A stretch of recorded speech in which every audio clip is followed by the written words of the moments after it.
there's a couple, and that's the thing about Ty is there's really a couple storylines when you think about Ty. I mean, obviously his fielding ability, which is incredible, Gold Glove winner, definitely puts the stamp on that. But even too as well, his strikeout rate, which was extremely low, which is a phenomenal thing for sure. So I mean, I think with him as a prospect, he's a guy. I think about the movie Moneyball, where it's the first time I've ever heard the talk for it, but how how He gets on Billy Bean base. was a well, he was a five. Well, no, he was a Oh, gotcha. five piece player. He Five was tool able player. to Five tool. hit with power, field, speed, and whatever it was, whatever. Well, I think with Ty Head, you're getting a couple of pieces with him, in terms of ability to hit the long ball, ability to get on base, ability to not strike out, and ability to play the outfield extremely well. So do you see Ty Head potentially being the next player that is getting the call up to the major leagues? Mm, no, I still think it's Jacob Dudan that gets called up first, even with his Ooh. injury.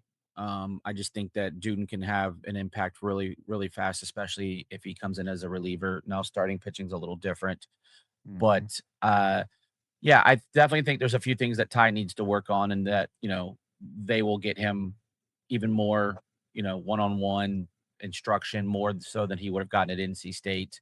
Mhm. But, no, he's definitely gonna have an impact. I would say probably I would say within 3 years.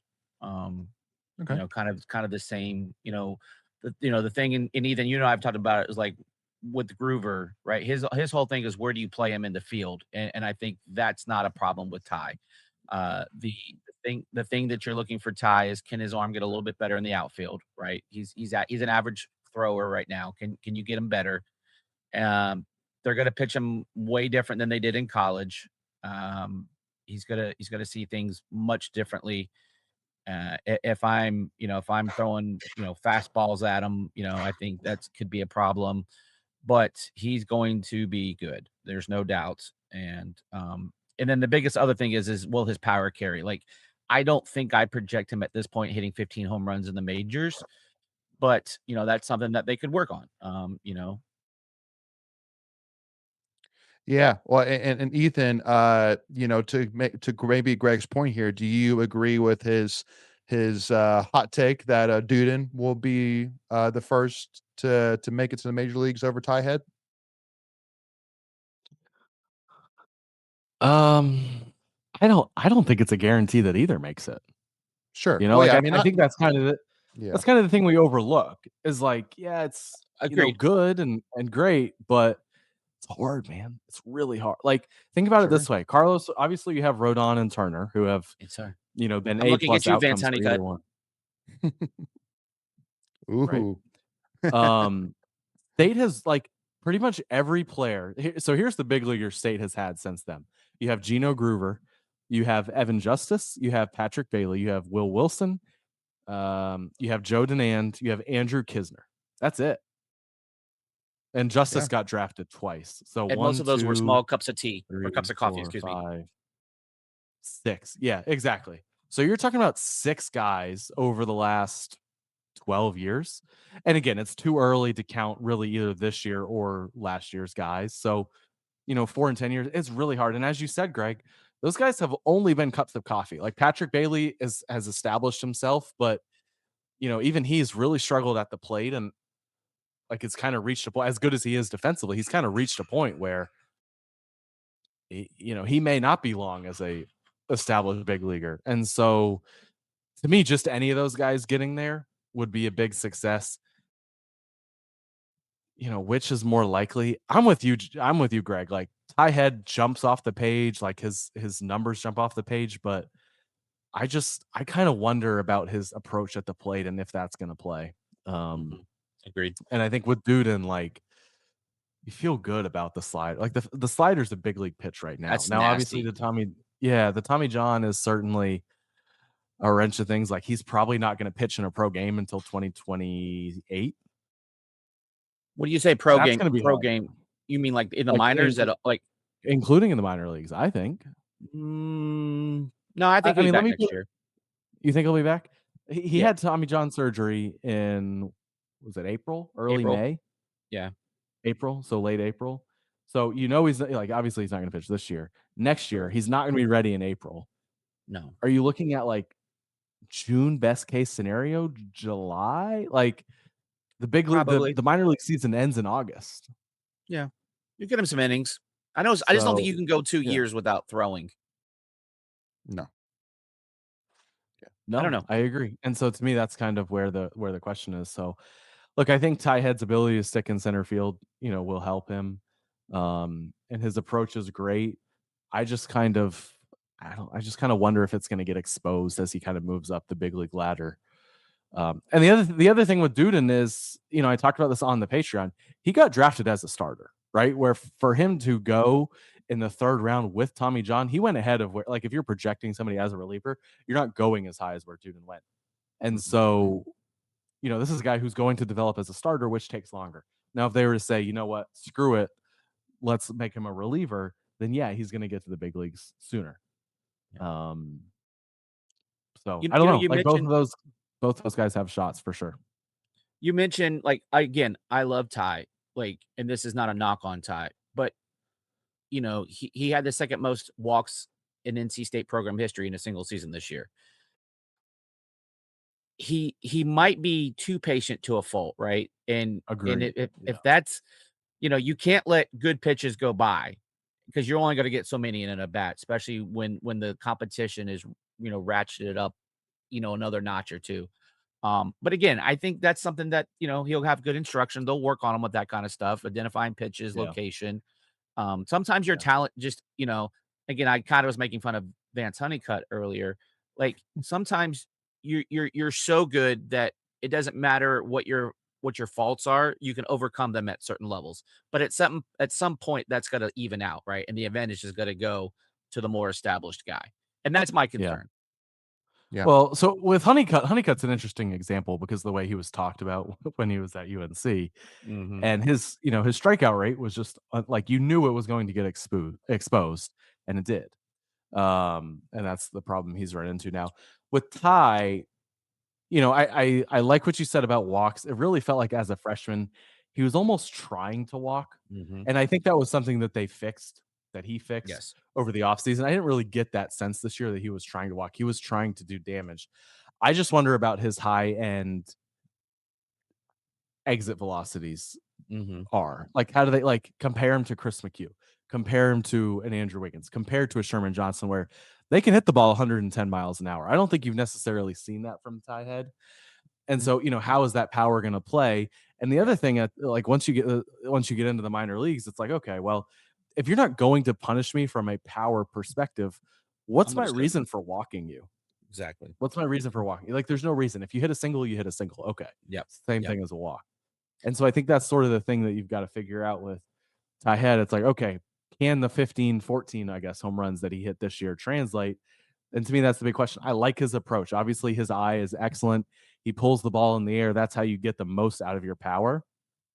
But, But a lot of his if home you're runs hit felt like just launch angle, high pop up, exactly, fly balls, exactly. Mhm. and the dope And is that helps. going to play? Right. Yeah. Yeah. Yeah. Anyway, Yeah. So, I do want to ask though about Duden. I think it says a lot about him for sure, even as a prospect, being that he's coming off of Tommy John surgery and still, like we were saying, went number 83 overall here. And I think even Ryan Marohn kind of maybe has fallen into this bubble a little bit here, going at pick number 140 in the fifth round to the Pittsburgh Pirates here. Uh, you know, do you feel like, because I mean, both of them, suffered, injuries during the season. One earlier in the season, with Tommy John surgery. You know, I don't know. I'm just kind of thinking at here, Greg, being like, where could they have gone if they had pitched another full healthy season here? Just imagining, could either one of them slipped into the second round? You feel like if they were fully healthy? I definitely feel that Duden had the better opportunity, just because he's always projected higher for whatever reason than Marohn. Marohn's kind of just been doubted, since, you know, before he got to state, he didn't have a ton of big offers. But Marohn is just a pitcher. He's got to figure things out. I think they both have an opportunity to make it to their big league team that drafted them. Um, I thought I did think that I had in my mind, I had Dudan going in the third, which is what he did. But having learned some things before the draft, that there was an opportunity at a couple places in the second for him to have landed. It just didn't work out that way. And the draft is a weird thing. Like there was a ton of guys that were ranked below Dudan that went ahead of Dudan. You're going to see that every year. So just depending on teams' needs and who really fell in love with you, just kind of ends up where you get selected. But I really thought Marohn should have been a day one guy. But it just didn't quite happen. And he just missed out by like what 8-10 spots for being a day one guy. Mhm. Yeah. Ethan, anything you would add to that? I still kind of wonder if we have the full story about Ryan Marohn's injury. Yeah, I Mm. agree. It just doesn't. It doesn't pass the smell test for me. It really doesn't. And I said it at the time. I said, "Hey, NC State needs to come out and say that Ryan Marohn is fully healthy," and they did. Credit to them, they did. Again, they weren't one of the last four in. So did that make the difference in them getting in? Probably not. But I just it doesn't. With his track record, I think Greg, you mentioned it, like the perception is kind of feels like it's lower than it should be, but I also kind of wonder if the perception from pro teams is also higher than public perception. Mhm. Um, again, as a top 150 guy, like that's Still pretty good. good. Like it's good. Yeah, It's still good. The fifth just feels so low for me. Like I compare agreed. him to like Wes Mendez, who I think went second round. Like some of Well, the the other guy that aces. went just right before Dudan, DeCaro, like Yeah. I think I have the name I right. I think DeCaro is a great example, like, just a Yeah. guy who performed for 3 Yeah. years. Yeah, that's what Marohn Um, is. and the difference is DeCaro pitched in Omaha and Mhm. Marohn finished the season hurt. Um, and I think that makes a difference, and so I just kinda wonder if there's something else going on there. Yeah. Maybe, maybe not. I have no There could be idea. questions. I mean, some of these teams may have Yeah, questions, and then some. If there's questions, they're off the board. And how many of those do you get struck out off of people's boards, and that lowers your right. pool? Yeah. Yeah. I just think, like, I don't know, like, I think Duden could have ended up as a first round pick if he had been I do healthy, too. Yeah. and finished out the season. I think he was Well, tracking with that sort of year. here's I my don't other thing too, real quick, and I apologize. I'm lagging, like I told you guys, and I apologize. Look, if Duden starts last year and this year, he's a first rounder. Period. I think we did him an injustice with only throwing him 40 innings last year. who's we? I was complaining about that all year. I know you. I'm talking about state baseball did him an Right. injustice. No, So you're right. I yeah. shouldn't say we because I'm not part of the team. But I think if he starts last year and this year, I would almost be willing to bet he's a first rounder. If not, Yeah. no worse than second round. And again, I I just don't think think that there's enough speaks tape. for sure. I think that kind of speaks to the type of talent he is, where he made 6, 7 starts in his college career, is having Tommy John, and still went in the, well, I think 83rd overall. Is that right? 83rd. Like, to me, that kind of tells you there's a lot of talent here, a lot of Mhm. talent, And they and thought very highly of him. no doubt. And so, again, back to Marohn, like, to me, it would have made more sense for him to be kind of in that Duden range, right? If he is fully Mhm. healthy, which again, Avon told us he was. I could have been posturing for sure. To me, he always struck me as that second, third type of round. So I'm really interested, excited to see what Marohn's career look like. 'Cause I think he's kind of been undervalued, and Agreed. I think it's one of the underrated great NC State pitchers since Carlos Rodon. Both of these Yeah. guys, really. Yeah, I definitely think there's gonna be some teams wishing that they hadn't passed on Marohn and obviously Duden as well. Like, I just think Mhm. I I I mean he was rated Duden was ranked, I think, 74, 78, and he goes 83. So that's pretty close to what they valued him as his rank. But again, I still think that was even low. And we're gonna be homers, obviously, but I I think Duden has a chance, if he's able to get back to his full form. I mean, because there's always going to be a question, coming off of a major injury. Um, though it's a much more successful thing these days than it was 30 years ago. But, only time will tell for these two and then everyone else that we're going to talk about tonight.